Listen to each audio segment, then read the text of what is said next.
6 वर्ष की अवस्था हो गई।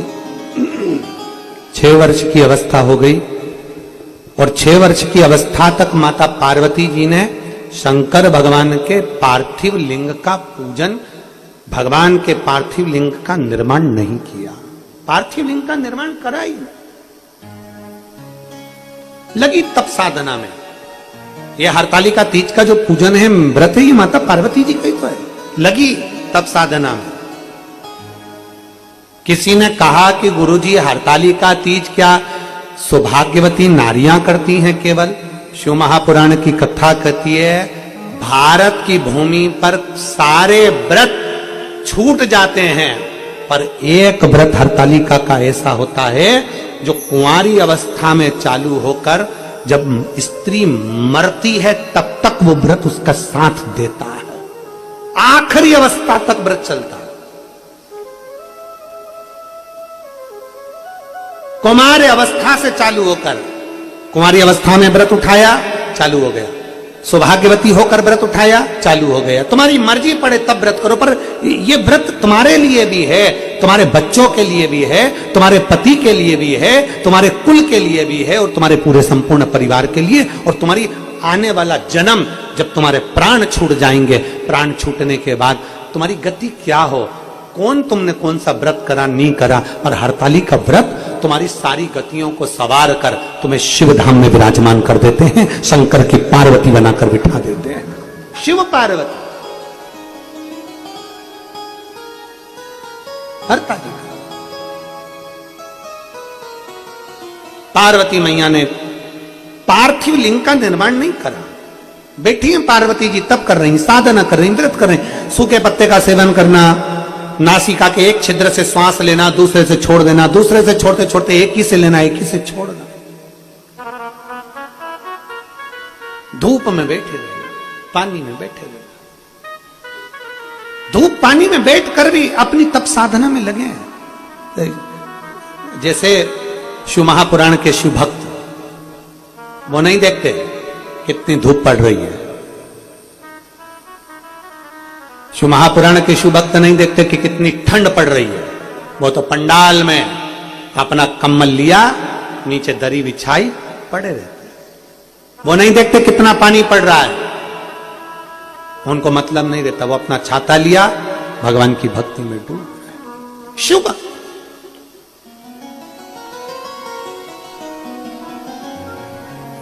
जो शिव से प्रेम करता है, जो शंकर से प्यार करता है, वो कभी दिखावा नहीं करता है। वो शंकर का होकर जीता है और शंकर का होकर मरता है।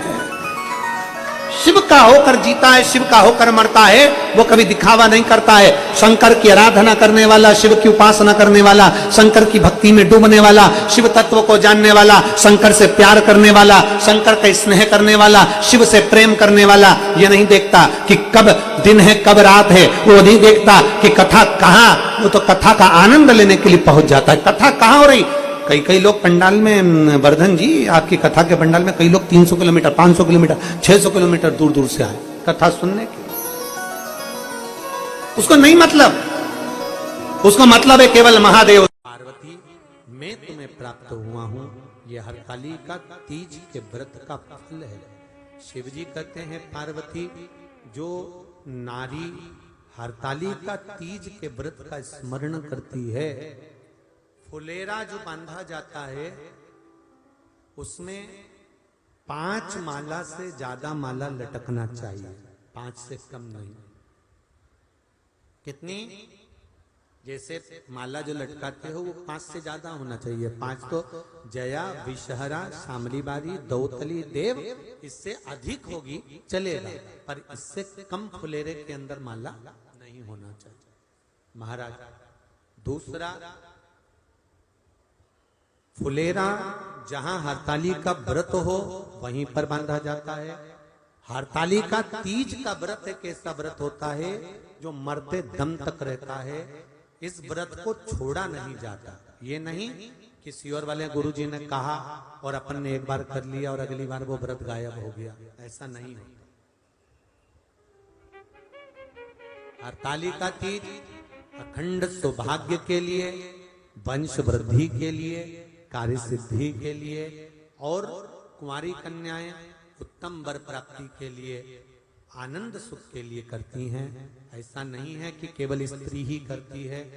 जब नारी किसी कारणवश व्रत नहीं कर पाती तो पुरुष इस व्रत को धारण करते हैं। 30 अगस्त को, यही 30 तारीख को, कल 29 है, परसों 30 तारीख को हरतालिका तीज रहेगी। आप सब अपने हृदय से, मन से इस व्रत को कर कर अपने जीवन को सार्थक बनाइएगा।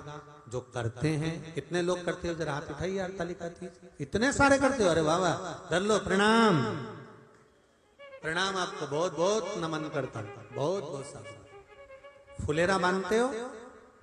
नहीं, अब की बात बांधना। मंदिर में करते हो तो मंदिर में, घर में करते हो तो घर में।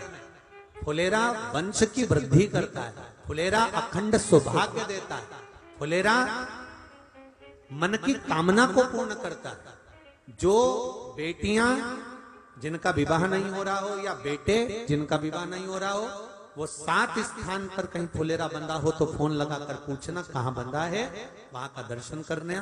एक फूल में हल्दी कुंकू लगाकर शिव जी को चढ़ाकर फिर वहां से जाना। 7 स्थान के फुलेरे का दर्शन अवश्य करिएगा। जो व्रत नहीं करते हैं उनसे निवेदन है, कहीं हरतालिका हो रही हो तो वहां बैठकर अगर भजन हो रहे हो तो थोड़ी देर भजन गाने चले जाना।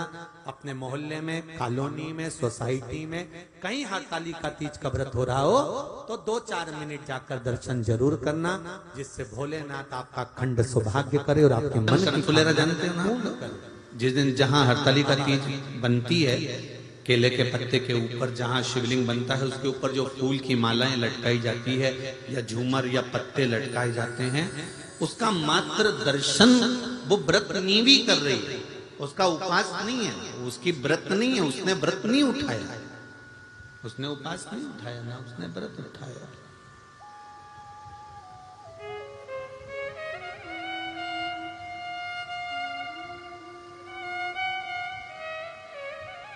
और यदि व्रत उसने नहीं उठाया है और नहीं व्रत उठाने के बाद भी अगर व्रत नहीं कर रही है, उसके बाद भी अगर किसी सहेली ने कह दिया, किसी बेस्ट फ्रेंड ने कह दिया कि नहीं नहीं तुझे मेरे यहाँ पर आज हरतालिका है, तू आ जाना है, थोड़ी देर बैठना, भजन गाना, चले जाना, और भूल से तुम्हारा मन नी भी है, नी तुम्हारा मन, इसके बाद भी तुम चले गए, इसके बाद भी अगर तुम पहुंच गए, वहां चले गए,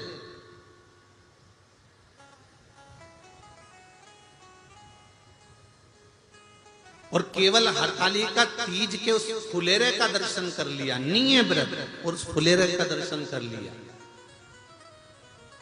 तो महाराज शिव महापुराण की कथा, स्कंद पुराण की कथा बड़ा सुंदर वर्णन करती है कि हजारों हजार 16 सोमवार, संकट सोमवार का जो पुण्य होता है, मात्र हरतालिका तीज के फुलेरे का दर्शन करके जीव को प्राप्त हो जाता है। केवल एक फुलेरे का दर्शन कर, शंभु शंभु, केवल एक फुलेरे का दर्शन कर प्राप्त हो जाता है।